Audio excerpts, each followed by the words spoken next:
बिस्मिल्लाहिर्रहमानिर्रहीम। अस्सलाम वालेकुम। इस वीडियो में हम किताब मौत का मंज़र को आगे कंटिन्यू करेंगे। उससे पहले अगर आपने सब्सक्राइब नहीं किया तो सब्सक्राइब कर लें और बेल आइकॉन प्रेस कर दें। तो शुरू करते हैं। हज़रत इमाम हुसैन रज़ियल्लाहु अन्हु के सर अनवर का कलाम करना।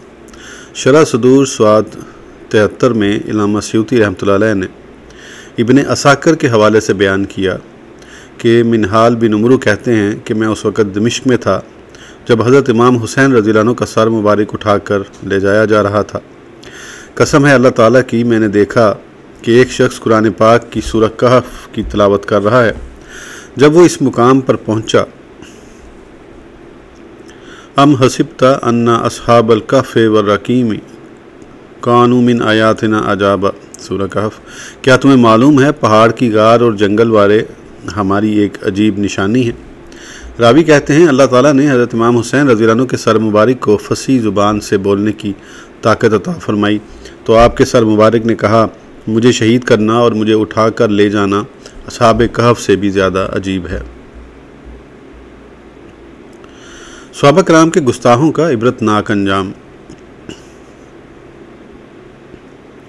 हज़रत सिद्दीक़ अकबर व फ़ारूक़ आज़म रज़ियल्लाहु अन्हु के गुस्ताख का अंजाम। किरवानी ने बाज़ बुज़ुर्गों का वाक़या बयान किया कि मेरा पड़ोसी हज़रत अबू बकर सिद्दीक़ और हज़रत उमर फ़ारूक रज़ियल्लाहु अन्हुमा को गालियाँ निकालता था। एक दिन उसने उन दोनों हज़रात को बहुत ज़्यादा गालियाँ दी तो मेरी और उसकी बहुत ज़्यादा लड़ाई हो गई। मैं जब वापस घर आया तो बहुत ज़्यादा परेशान हाल था, शाम का खाना भी ना खा सका।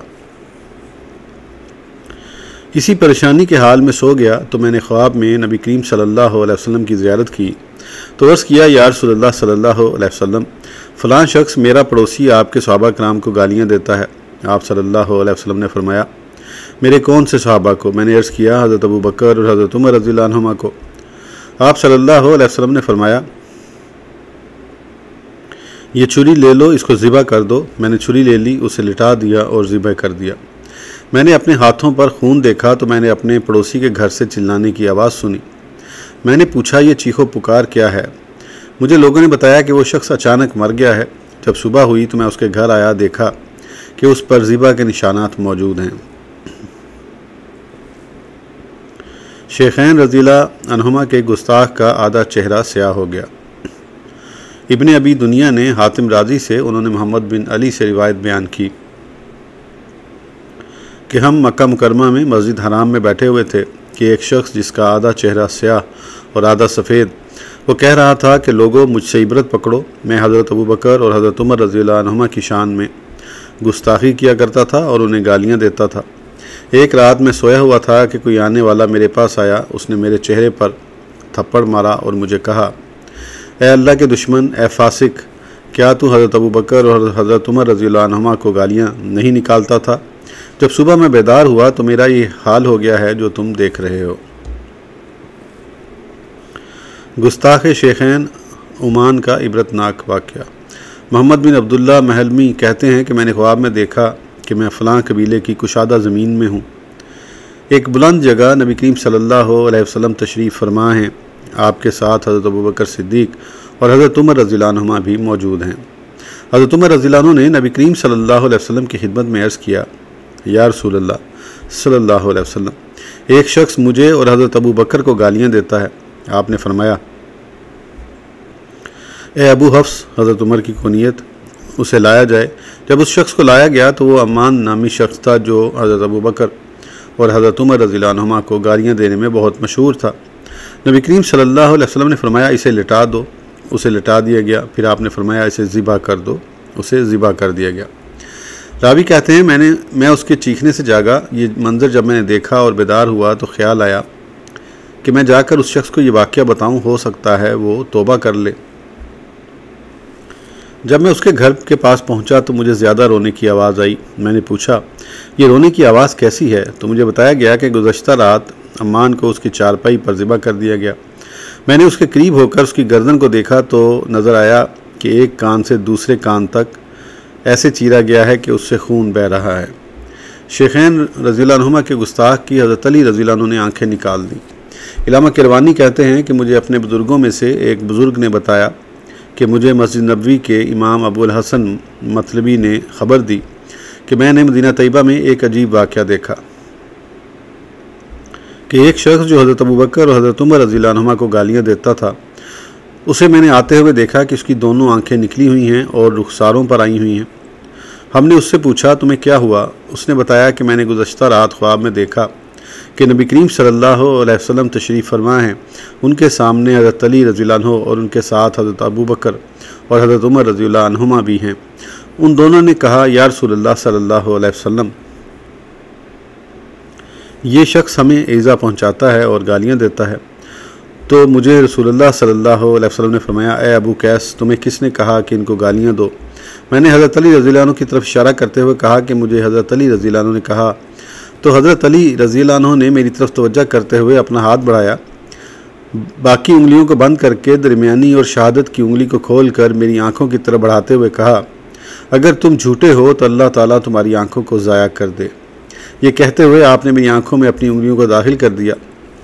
मैं जब बेदार हुआ तो उस वक़्त से मेरा ये हाल है। वो शख्स रोता था, लोगों को अपने हाल की खबर देता था और तौबा का ऐलान करता था।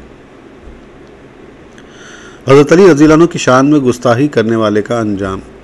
इब्ने अबी दुनिया ने कुरैश के एक शख्स से रिवायत बयान की कि मैंने एक शख्स को शाम में देखा जिसका आधा चेहरा स्याह था, वो उसे ढांप कर रखता था। मैंने उससे पूछा, तुम्हारा चेहरा स्याह क्यों है? उसने कहा, मैं अल्लाह ताला का खौफ दिलाने के लिए हर शख्स को बताता हूँ जो भी मुझसे पूछता है। सूरत हाल ये है कि मैं हज़रत अली रज़ियल्लाहु अन्हु की शान में शदीद गुस्ताखी किया करता था। एक रात मैंने ख्वाब में देखा कि कोई शख्स मेरे पास आया है। उसने मुझे कहा, तू ही मेरी शान में गुस्ताखी करता है। ये कहकर उसने मेरे चेहरे की एक जानिब थप्पड़ मारा। उस दिन से मेरा चेहरा स्याह हो गया, जैसे तू देख रहा है। करामात औलिया कराम। हज़रत मीर मुआविया रज़ियल्लाहु अन्हु ने एक नहर खोदने का इरादा फरमाया तो ऐलान फरमाया कि जिन हजरात के शुहदा उहद में मदफून हैं वो हाजिर हो जाएं। लोग जब गए तो देखा कि तमाम शुहदा के इस्साम सही सलामत हैं, उनमें नशोनुमा पाई है। तो कंदाल एक साहब के पाँव को लग गई तो खून जारी हो गया। जब वो मिट्टी खोद रहे थे तो उससे कस्तूरी की तरह खुशबू महक रही थी। सईदुल शुहदा हज़रत अमीर हमज़ा रज़ियल्लाहु अन्हु के कदमों को कंदाल लगी तो कदमों से खून जारी हो गया। तफसीर मज़हरी में की तफसीर में बयान किया गया है, अल्लाह ताला शुहदा की रूहों को जिस्मों की तरह ताकत देता है। वो ज़मीन, आसमान और जन्नत में जहाँ चाहें जा सकते हैं और अगर अल्लाह ताला चाहे तो अपने दोस्तों की इमदाद करते हैं और उनके दुश्मनों को हलाक करते हैं। इस ज़िंदगी की वजह से ही ज़मीन उनके जिस्मों को नहीं खा सकती। हज़रत जाबर रज़ियल्लाहु अन्हु के वालिद जो शहीद हो गए थे, खुदाई के दौरान उनका जिस्म बरामद हुआ तो देखा कि उनका हाथ उनके ज़ख्म पर है। जब आपके हाथ को हटाया गया तो खून जारी हो गया और जब हाथ को फिर अपनी जगह रख दिया गया तो खून रुक गया।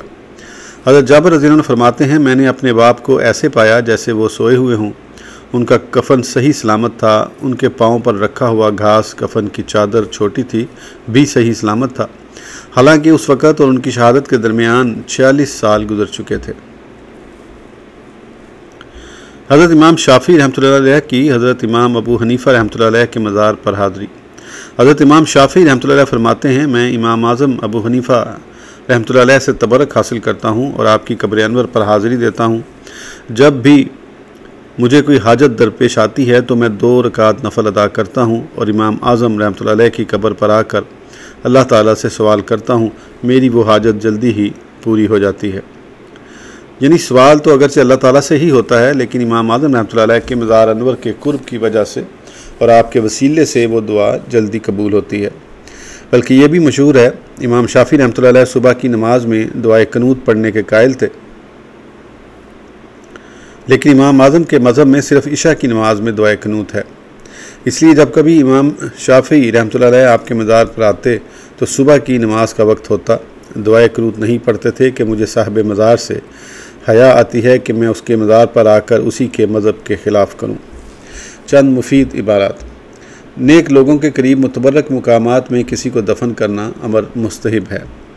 हज़रत उमर रज़ियल्लाहु अन्हु ने रोज़ा मुतहरा में दफन होने की ख्वाहिश की और हज़रत आयशा सिद्दीक़ा रज़ी अल्लाह अन्हा ने इशार फरमाते हुए इजाज़त दी। इस पर फ़तह अल-बारी शरह बुखारी में है। इस हदीस पाक से समझ आ रहा है कि नेक लोगों के करीब दफन होने की तमन्ना पाई जाए, इस ख्याल के पेश नज़र कि उन पर जब रहमत का नज़ूल होगा मुझे भी उससे फ़ायदा होगा। नेक लोग जब उनकी ज़ियारत के लिए आएंगे और उनके लिए दुआ करेंगे तो इस दुआ का फ़ायदा मुझे हासिल होगा। कब्रों की ज़ियारत करने में कोई हर्ज नहीं बल्कि मुस्तहब है। बहरुल राइक में भी इसी तरह बयान किया गया है। अफजल ये है कि कब्रों की ज़ियारत जुमा, हफ्ता, पीर, जुमेरात को करे। मोहम्मद बिन वासे रहमतुल्लाह अलैह फरमाते हैं कि बेशक फ़ौत शुदा इंसान जुमे के दिन और एक दिन पहले और एक दिन बाद में ज़ियारत के लिए आने वालों को जानते हैं। बेशक वली दुनिया में ऐसे होता है जिस तरह तलवार न्याम में होती है, लेकिन जब वो फ़ौत हो जाता है तो उसकी हैसियत तलवार के न्याम से बाहर निकलने वाली हो जाती है, उसका तसर्रुफ़ बहुत ज़्यादा हो जाता है। हासिल कलाम यह है कि कोई कवी दलील नहीं जो उस पर दलालत करे कि मुर्दे नहीं सुनते या उनको इदराक समझ सोच हासिल नहीं। ना कुरान पाक से और ना ही हदीस पाक से कोई ऐसी दलील मिलती है जिससे ये नफ़ी समा मोती साबित हो, बल्कि सही और वाज़ेह अहादीस इसके सबूत पर दलालत करती हैं। हज़रत हसन बसरा रहमतुल्लाह अलैह फरमाते हैं, मुझे खबर मिली है कि अगर कोई कुरान पाक हिफ़्ज़ करते हुए फ़ौत हो जाए तो फ़रिश्तों को हुक्म दिया जाता है, वो उसे कुरान पाक की तालीम देते हैं। क़यामत तक ये सिलसिला जारी रहेगा जब तक वो अपने अहल से नहीं मिल जाता। औलिया कराम के लिए ये बैद नहीं कि उनके लिए ज़मीन को समेट दिया जाए और उनको एक ही वक्त में कई मुकामात में पाया जा सकता है। अल्लाह के नेक बंदे कब्रों में नमाज़ पढ़ते हैं और कुरान पाक पढ़ते हैं और उनको नेमतें हासिल होती हैं और उनको लिबास मुयस्सर होता है। तमाम अंबिया कराम ऐलान नबूवत से पहले और बाद कबीरा और सगीरा गुनाहों से मासूम हैं। गुनाह उनसे सहवन भी सरजद नहीं होते। मुहक्किकीन उलमा के नज़दीक यही हक़ है। इन सब के नीचे इनकी किताबों के नाम और रेफरेंस लिखे हुए हैं। अगर किसी को रेफरेंस देखना हो तो वो वीडियो में देख सकता है, नज़र आ रहे हैं रेफरेंस लिखे हुए।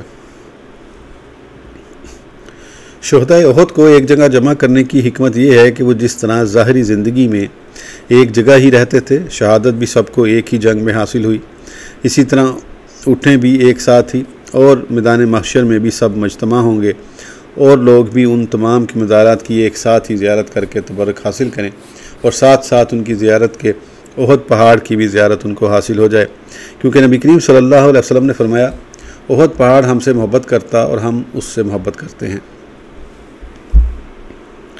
इज़हार तशक्कुर। अल्लाह ताला का अनगिनत शुक्रगुज़ार हूँ जिसने मुझे तौफ़ीक अता फ़रमाई कि मैंने 1987 में हज की सआदत हासिल की। बरादर मौलाना फ़ज़ल दीन नक्शबंदी मदरस जामिया रिज़विया ज़ियाउल उलूम रावलपिंडी भी मेरे साथ थे।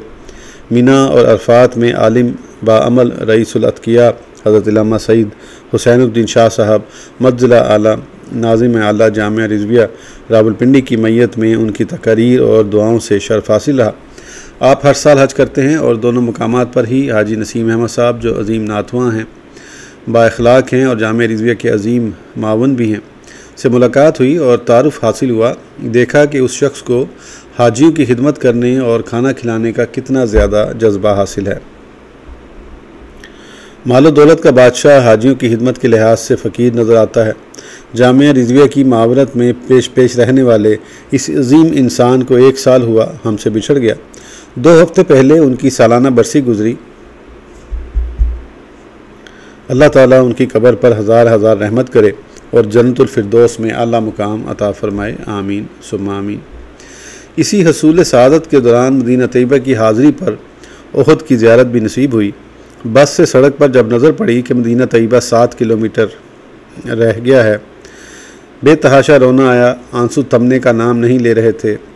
ये आंसू मोहब्बत के थे या इस ख्याल पर थे कि एक बहुत बड़ा मुजरिम अपने आका के हुजूर हाज़िरी देगा तो क्या मुँह दिखाएगा। वो आका जिनके बारे में इलामा कस्तलानी इशारा बुखारी मवाहिब लदीना में फरमाते हैं, नबी करीम सल्लल्लाहु अलैहि वसल्लम की ज़ाहरी ज़िंदगी से तशरीफ़ ले जाने के बाद की ज़िंदगी में कोई फ़र्क नहीं। आप अपनी उम्मत के हालात का मुशाहिदा फरमाते हैं। उनके हालात और नीयतों और उनके इरादों और दिल में खटकने वाले हालात को आप पहचानते हैं। ये आपके नज़दीक बिल्कुल वाज़े और मुनकशफ होते हैं, इसमें किसी किस्म की कोई खफा नहीं।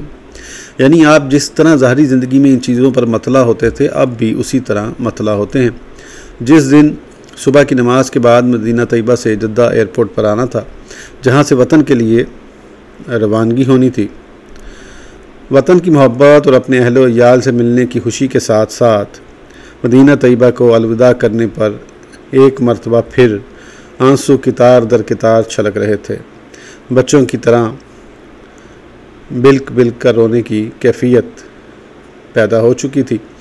यही कैफियत रवानगी से 2-3 दिन पहले भी हो चुकी थी, क्योंकि सुबह की नमाज मस्जिद नबवी में अदा करने के बाद कुछ देर मस्जिद में ही इबादत यानी ज़िक्र व फ़िक्र में मशगूल रहने के बाद जब हम बाहर आए तो बाहर मशरकी दीवार के साथ तलगंग गौसिया इलेक्ट्रिक के मालिक और उनके 2-3 साथी आहिस्ता आहिस्ता आवाज़ में तरन्नुम के साथ आला हज़रत रहमतुल्लाह अलैह का सलाम, मुस्तफ़ा जान रहमत पे लाखों सलाम, शम्अ बज़्म हिदायत पे लाखों सलाम पढ़ रहे थे।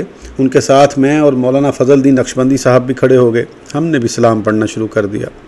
एक पाकिस्तानी खुश्क मिजाज बारिश शक्ल मौलवी वहाँ से गुज़रे और हम पर एतराज़ करने लगे, तुम यहाँ क्यों सलाम पढ़ रहे हो? हालांकि हम बहुत ही आहिस्ता धीमे अंदाज से पढ़ रहे थे। खैर वो 2-3 मरतबा अपने ख्यालात का इज़हार फरमा कर हमसे जवाब ना पा कर आगे गुजर गए। दूसरे साथियों का वो अलविदाई दिन था, इसलिए वो रो रहे थे। हम दोनों पर भी अल्लाह ताला की मेहरबानी से यही कैफियत तारी थी। दिल मचल रहा था, आंखें डबडबा रही थीं, आंसू इस तरह गिर रहे थे जैसे मोतियों का कोई हार टूट गया हो। इन 3 मरतबा के आंसुओं पर बख्शिश की आस लगाए बैठा हूँ। अल्लाह ताला की वुसअत रहमत पर कभी उम्मीद है कि अपने हबीब पाक अलैहि अल-तहिया व अल-सना के तुफ़ैल अपने बंदा हकीर सरापा तकसीर को दामने उफ़ू में जगह देते हुए अपने कुर्ब के सज़ावार मुत्तकीन सालिहीन मुकर्रबीन का कुर्ब अता फ़रमाएगा। सल्फ़ सालिहीन का इस पर इत्तफ़ाक़ है और अखबार व आसार तवातर से साबित हैं कि मैयत ज़ियारत करने वाले को पहचानता है और उसकी ज़ियारत से खुश होता है। अल्लाह का खौफ बख्शिश का सबब है। हज़रत अबू हुरैरा रज़ियल्लाहु अन्हु से मरवी है, आप फरमाते हैं नबी करीम सल्लल्लाहु अलैहि वसल्लम ने फरमाया, पहली उम्मतों में से एक शख्स जिसने कोई नेक अमल नहीं किया हुआ था, अपने नफ्स पर गुनाहों की वजह से ज़्यादतियाँ की हुई थीं। जब उस पर मौत का वक्त करीब आया तो उसने अपने बेटों को वसीयत की। उससे आगे दोनों रिवायतों के अल्फाज मुबारक एक हैं, जब मैं मर जाऊँ मुझे जला देना, मेरी आधी राख जंगल में उड़ा देना और आधी दरिया में डाल देना। कसम है अल्लाह ताला की, अगर अल्लाह ताला ने मुझे गुनाहों की वजह अपनी गिरफ्त में लिया तो वो मुझे इतना अजाब देगा जितना वो किसी एक को भी अजाब नहीं देगा। जब वो शख्स मर गया तो उसके बेटों ने उसकी वसीयत के मुताबिक अमल किया तो अल्लाह ताला ने दरिया को हुक्म दिया, उसने तमाम ज़र्रात को जमा कर दिया। फिर खुश्की को हुक्म दिया, उसने तमाम ज़र्रात को जमा कर दिए। उस रूह का ताल्लुक़ उसके जिस्म से करके ज़िंदा होने के बाद अल्लाह ताला ने उसे कहा, तूने ऐसा क्यों किया? उसने कहा, ऐ अल्लाह ताला तेरे डर से मेरी सच्चाई को तू ज़्यादा बेहतर जानता है। इस जवाब पर अल्लाह ताला ने उसे बख्श दिया। हदीस पाक से हासिल हुआ, सवाल करने से किसी के इल्म की नफ़ी नहीं होती, सवाल में कई हिकमतें होती हैं। अल्लाह ताला ने सवाल किया, तुमने ऐसा क्यों किया? हालांकि अल्लाह ताला आलिमुल गैब वल शहादा है। इसी तरह अल्लाह ताला ने उस शख्स की बख्शिश इसलिए फरमा दी कि वो हकीकतन सच्चा था। अल्लाह ताला का खौफ उसे दामनगीर था, लेकिन साथ साथ वो अल्लाह ताला की सिफ़ात से जाहिल था। अगर किसी शख्स को अल्लाह ताला की सिफ़ात का इल्म हो और ये भी मालूम हो कि मुसलमान को जलाना हराम है, तो फिर जायज़ समझकर इस किस्म की वसीयत करे तो काफिर हो जाएगा। काजी इयाद रहमतुल्लाह अलैह और दूसरे हजरात ने बयान फरमाया है कि उस पर इजमा है कि मदीना तैयबा की वो सरजमीन जिससे नबी करीम सल्लल्लाहु अलैहि वसल्लम का जिस्म अथर मस किए हुए है, वो मक्का मुकरमा से बल्कि काबतुल मुकरमा से भी अफजल है। इख्तलाफ इसके मासवा में है कि मदीना तैयबा अफजल है या कि मक्का मुकरमा। अबू अकील हम्बली से मनकूल है कि नबी करीम सल्लल्लाहु अलैहि वसल्लम के मज़ार अनवर का वो हिस्सा जिससे आपके जिस्म का ताल्लुक़ है वो अर्श मुअल्ला से भी अफजल है। फ़ाकहानी ने वजाहत फरमाई है कि वो मुकाम तमाम आसमानों से अफजल है। ख़बरदार, अल्लाह के वली नहीं मरते बल्कि एक जहान से दूसरे जहान की तरफ मुंतकिल होते हैं। जब शुहदा की ज़िंदगी के मुतल्लिक़ सरी नस मौजूद है तो अंबिया कराम उनसे ज़्यादा बेहतर हक़ रखते हैं कि उनको भी ज़िंदगी हासिल रहे, जबकि नबी करीम सल्लल्लाहु अलैहि वसल्लम ने फरमाया कि बेशक ज़मीन अंबिया कराम के जिस्मों को नहीं खाएगी। इसकी वजह ही ज़िंदगी का हसूल है, जैसे पहले बयान किया जा चुका है।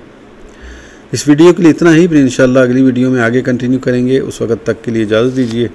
सब्सक्राइब करना ना भूलें। अल्लाह हाफिज़।